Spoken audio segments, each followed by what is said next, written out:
kwa ibada ya heshima ya ndugu yetu Jakoyo Midiwo.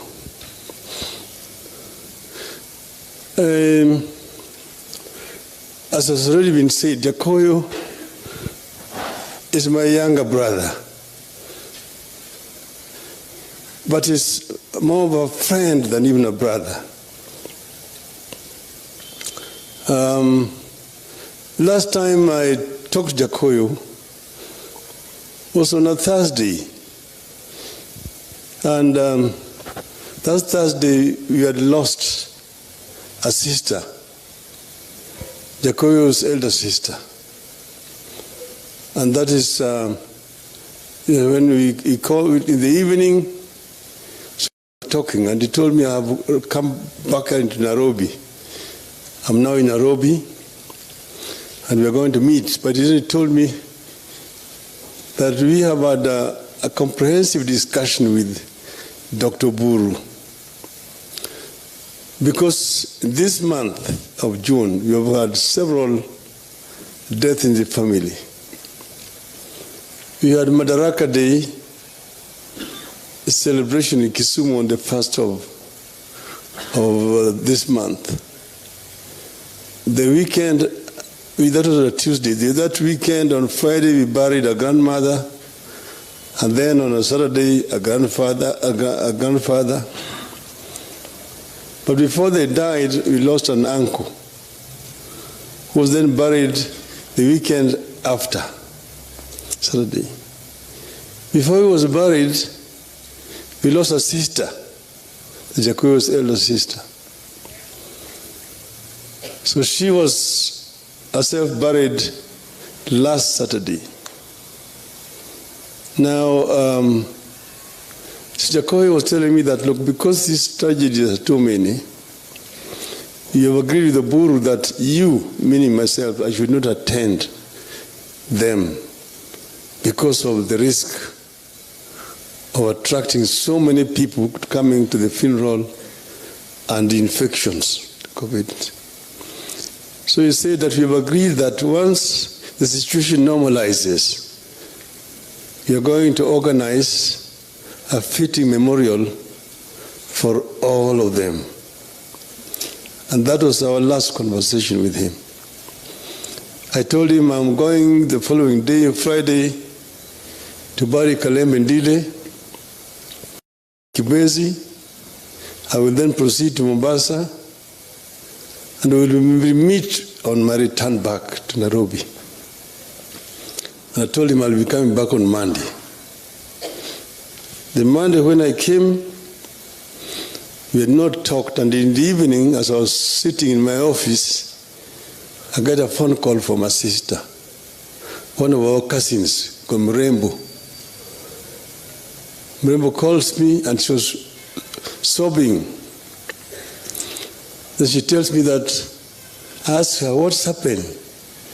I thought she was probably because of the death of Julia. She said, no, Jakoyo. I said, what has happened to Jakoyo? Jakoyo has died. I couldn't believe it. She told me that we went to see him at his Nairobi hospital, at the ICU. We talked with him. Then we left him there, we said farewell.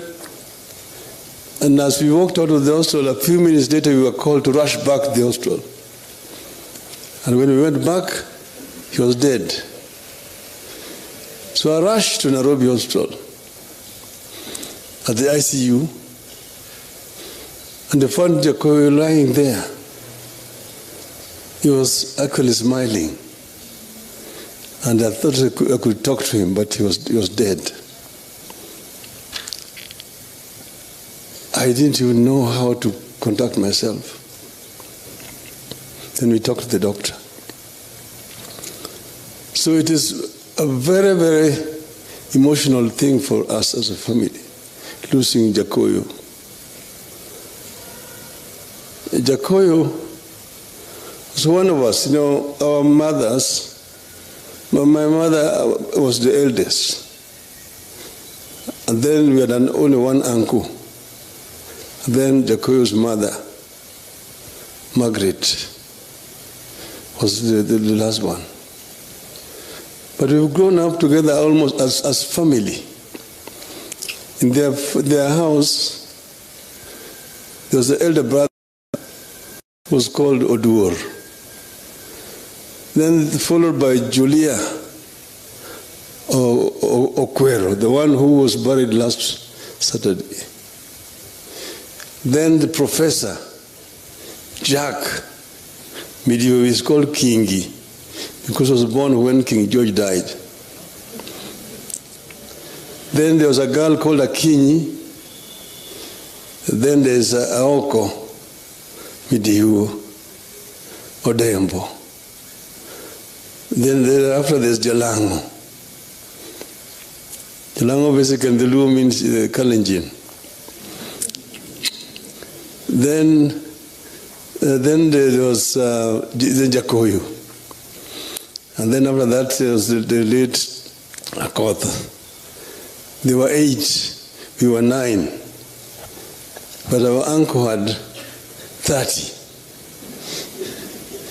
Because he said he was the only son, he wanted to make up for what his father did not get. So our uncle had 3 wives. The first wife gave birth to 12 children. 6 boys, 6 girls. The second wife gave birth to 10 children. 5 boys, 5 girls. The third one gave birth to 8. 4 boys, 4 girls.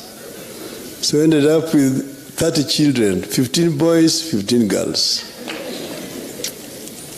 That was our uncle, who followed the tradition of our grandfather, was a great soccer player. Now Jakoyo, we brought him up, me and Jack, and eventually he went to the United States and studied the way it's written there in his obituary. And while he was there, he stayed with my other children.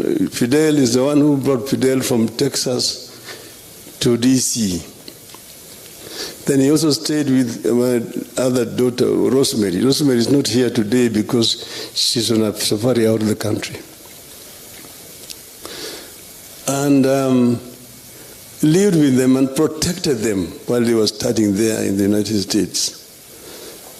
So there's so many intimate things that you've done with Jakoyo. When he came back here, he was in business. Then he told me he wanted to get into politics. He had been involved in politics when he was still a student in the United States.